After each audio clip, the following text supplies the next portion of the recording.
नमस्कार दोस्तों।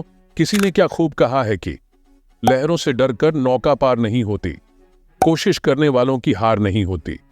जब लोगों में वर्ल्ड रिकॉर्ड बनाने की चाहत होती है तो वे किसी भी हद तक जाने को तैयार हो जाते हैं। यही जज्बा मिस्र के एक व्यक्ति में भी था, जिसने ठान लिया था कि वह कम से कम वक्त में दुनिया के 7 अजूबे घूमेगा। उसकी मेहनत और लगन ने उसे गिनीज वर्ल्ड रिकॉर्ड में नाम दर्ज कराने का मौका दिया। जी हां, हम बात कर रहे हैं मिस्र के रहने वाले 45 वर्षीय मैगडी ईसा की, जिसने अपने साहसिक प्रयास में इतिहास रच दिया। उन्होंने केवल 6 दिन 11 घंटे और 52 मिनट में दुनिया के 7 अजूबे देखे। इस रिकॉर्ड से पहले यह रिकॉर्ड ब्रिटेन के जैमी मैकडॉनल्ड के नाम था, जिन्होंने इसे करीब 4.5 घंटे ज्यादा समय में बनाया था। मैगडी की यात्रा का आगाज चीन की महान दीवार से हुआ।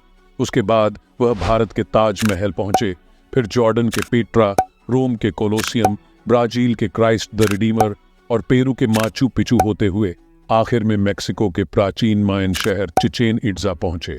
इस रिकॉर्ड को स्थापित करने के लिए मैगडी ने 1.5 साल की योजना बनाई।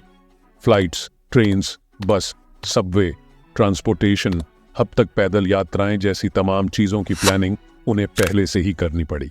हर पब्लिक ट्रांसपोर्ट का समय और लॉजिस्टिक्स ठीक से योजना बनानी पड़ी, क्योंकि किसी भी रुकावट से उनकी पूरी यात्रा प्रभावित हो सकती थी। उनकी यात्रा में चुनौतियां भी आईं। एक बार पेट्रा जाने वाली बस के दौरान वह सो गए और बस छूट गई। उन्हें तुरंत दूसरा परिवहन साधन ढूंढना पड़ा।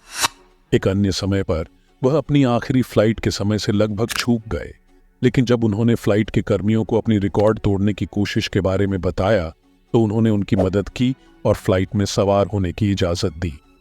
मैगडी की यह यात्रा केवल रिकॉर्ड तक सीमित नहीं थी, बल्कि यह उनके संघर्ष, तैयारी और दृढ़ संकल्प की कहानी भी थी। उन्होंने साबित कर दिया कि अगर आप ठान लें तो असंभव भी संभव हो सकता है। सपने देखिए, मेहनत कीजिए और अपने सपनों को सच कर दिखाइए। और ऐसे ही इंटरेस्टिंग वीडियो देखने के लिए हमारे चैनल को सब्सक्राइब करें।